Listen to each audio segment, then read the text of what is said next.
শুভ সকাল বন্ধুরা। Public service commission West Bengal তাদের ওয়েবসাইটে ক্লার্কশিপ পরীক্ষার অ্যান্সার কি প্রকাশ করে দেওয়ার পর থেকে অনেক পরীক্ষার্থী আমার কাছে পুনরায় এই রিভাইস হয়েতে কাট অফ মার্কস কিরকম হওয়া উচিত বা কত নম্বর পেলে মেন পরীক্ষায় বসার ক্ষেত্রে সেফ থাকা যাবে সেই রকম স্কোর নিয়ে আলোচনা জানতে চাইছেন। হয়তো আমি ডব্লিউবিসিএস পরীক্ষার ক্ষেত্রে বা পূর্ববর্তী মিসলেনিয়াস পরীক্ষার ক্ষেত্রে প্রিলিমস হয়ে যাওয়ার পর যখন অ্যান্সার কি দেওয়া হয় তখন এটা নিয়ে আলোচনা করেছিলাম, সেই জন্যই জানতে চাইছেন, খুব স্বাভাবিক হয়তো এটা। কিন্তু আমরা সবাই জানি যে এই মুহূর্তে যেহেতু নতুন দুটো পরীক্ষার নোটিফিকেশন প্রকাশিত হয়ে গেছে 2024-এর ক্ষেত্রে ক্লার্কশিপের, তাই ভ্যাকেন্সি কিরকম থাকতে পারে সেই ব্যাপারটা নিয়ে আমরা প্রত্যেকেই একটা দ্বিধাদ্বন্দ্বের মধ্যে রয়েছি।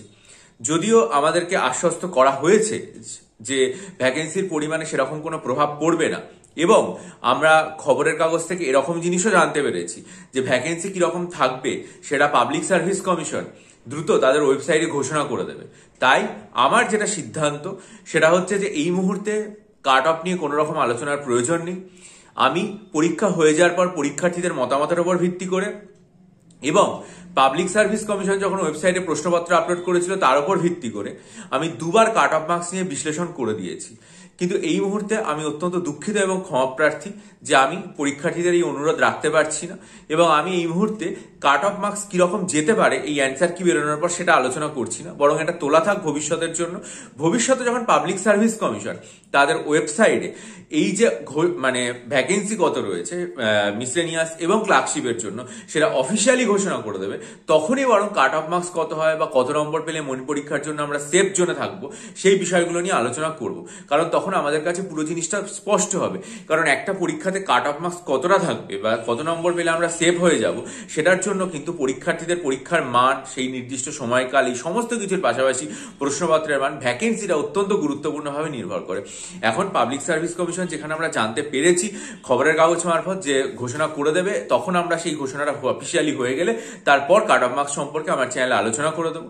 এখন তাই জন্য আমি কাট অফ মার্কস কত হবে সেটা অ্যান্সার কি প্রকাশ হওয়ার পর আলোচনা করতে পারছি না, অত্যন্ত দুঃখিত।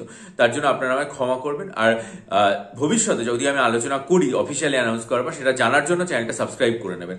আর যদি মনে হয় যে মিসলেনিয়াস এবং ক্লার্কশিপের জন্য ডেসক্রিপটিভ বাংলা, ডেসক্রিপটিভ ইংরেজি এবং ডেসক্রিপটিভ কারেন্ট অ্যাফেয়ার্সের স্টাডি মেটেরিয়াল নেবেন, তাহলে আমার চ্যানেলে 4 ডিসেম্বরের ভিডিওটা খুব মনোযোগ দিয়ে দেখে ডিসক্রিপশন বক্সে আমার ইমেল আইডির মাধ্যমে যোগাযোগ করবেন। আর 21শে নভেম্বর আমার কমিউনিটি সেকশনের পোস্টটা ভালো করে দেখে এবং সেখানে দেওয়া ভিডিওগুলো দেখে আমার কাছে ডব্লিউবিসিএস, মিসলেনিয়াস এবং ক্লার্কশিপের জন্য যদি মক টেস্ট নিতে চান সেটার জন্য আমার সাথে ইমেলের মাধ্যমে যোগাযোগ করবেন। ভালো থাকুন, বিজয়ী হন, সফল হন। ভিডিওটা লাইক করে বন্ধুদের মাঝে ছড়িয়ে দিন, আপনাদের মূল্যবান মতামত দিয়ে আমাকে ঋদ্ধ করুন এবং অবশ্যই চ্যানেলটা সাবস্ক্রাইব করে বেল আইকন প্রেস করুন।